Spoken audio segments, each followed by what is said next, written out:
तीसरा बोल रहा है, एक चुनाव में सफल प्रत्याशी मतलब जो जीत चुका है, ने 5,77,500 मत प्राप्त किए। मत मतलब होता है वोट। जो वोट डालने जाते हैं ना, 18 वर्ष की उम्र से वोट डालना स्टार्ट हो जाता है। वो जो कोई 18 वर्ष की उम्र पर चुका है, चाहे वो लड़की हो चाहे लड़का, तो उसे वोट देने का अधिकार हो जाता है। ठीक है ना, तो ये भी बात याद रखिएगा। फिर क्या किया है, इतने वोट प्राप्त किए, जबकि उसके निकटतम प्रतिद्वंदी मतलब विपक्षी ने 3,48,700 मत यानी कि वोट प्राप्त किए। सफल प्रत्याशी ने चुनाव कितने मतों से जीता, यानी कि कितने वोटों से जीता। ये सफल प्रत्याशी ना, इससे कितने वोटों से जीता, ये हमसे पूछा है। तो हम इसको घटा देंगे तो पता चल जाएगा कि कितने वोटों से इसने जीता। तो चलिए इसको शुरू करते हैं। तो जो पहले दिया है ना, हम उसी को लिख लेंगे। तो क्या क्या दिया है, देखो, सफल प्रत्याशी कुल मत कितना है, 5,77,500।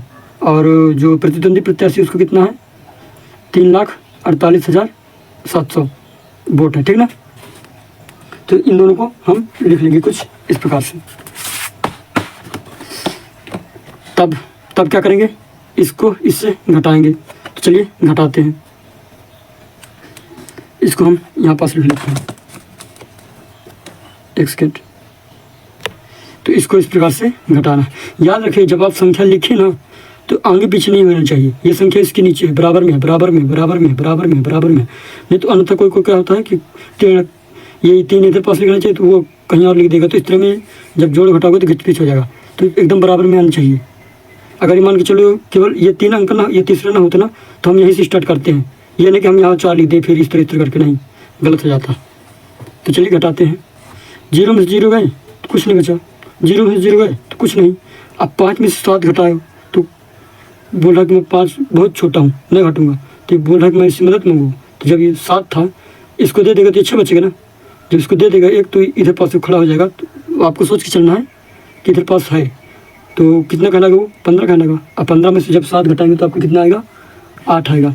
अगर आपसे घटाना उठाना नहीं बनता है तो आप सिंपली क्या कर सकते हैं, 15 लिख सकते हैं। 1 2 3 4 5 6 7 8 9 10 11 12 13 14 15। और फिर 7 घटा देना है।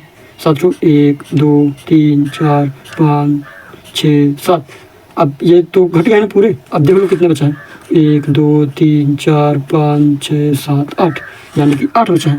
तो देखिए आप 6वीं तक आ चुके हैं, कम से कम जोड़ घटाना गुणा भाग बनना चाहिए तो थोड़ा अच्छा रहेगा। अगर नहीं बनता तो आप सीख लीजिए, ठीक है ना। तो ये इसको 1 दे दिया था तो 6 बचा था ना। अब 6 में से 8 तो घट गए नहीं। तो बोल रहा है कि चलो मैं तुम्हें दे रहा हूँ। तो जब 6 बचा था, याद रखिए 6 बचा था ना, जब एक इधर पास आ जाएगा तो 16 कहलाएगा ना, 16 कहलाएगा ना। जब 16 में से 8 घटाएंगे तो 8 बचेगा। ये भी 6 बचा क्योंकि 1 दे दिया था। तो 6 में से 4 घटाएंगे तो 2 बचेगा। अब 5 में से 3 घटाएंगे तो 2 बचेगा। तो यानी कि जो सफल प्रत्याशी था ना, वो इतने वोटों से जीता। तो हम यही लिख देंगे कि अतः सफल प्रत्याशी ने इतने वोटों से जीता। तो चलिए लिख दे रहे हैं कुछ इस प्रकार। तो हम जोड़ के फिर इसे इस तरह लिख देंगे कि अतः सफल प्रत्याशी ने 2,28,800 वोटों से जीता, या फिर मतों से जीता। वोट या फिर मत दोनों एक ही है। तो चलिए वीडियो बहुत लंबी हो गई है, आशा करता हूँ कि आपको समझ में आया होगा। Thank you. और आगे के जो पढ़ाई है ना, आप प्लेलिस्ट से देख सकते हैं। प्लेलिस्ट में जाने से फ़ायदा क्या रहता है कि जैसे आप गणित की प्लेलिस्ट में घुसे ना, तो आपको गणित की लाइन से वीडियो देखने को मिल जाएंगी। तो और इनको याद कर लीजिए, फिर आगे मिलते हैं। Thank you. रहिए, सीखते रहिए। जय भीम, जय भारत।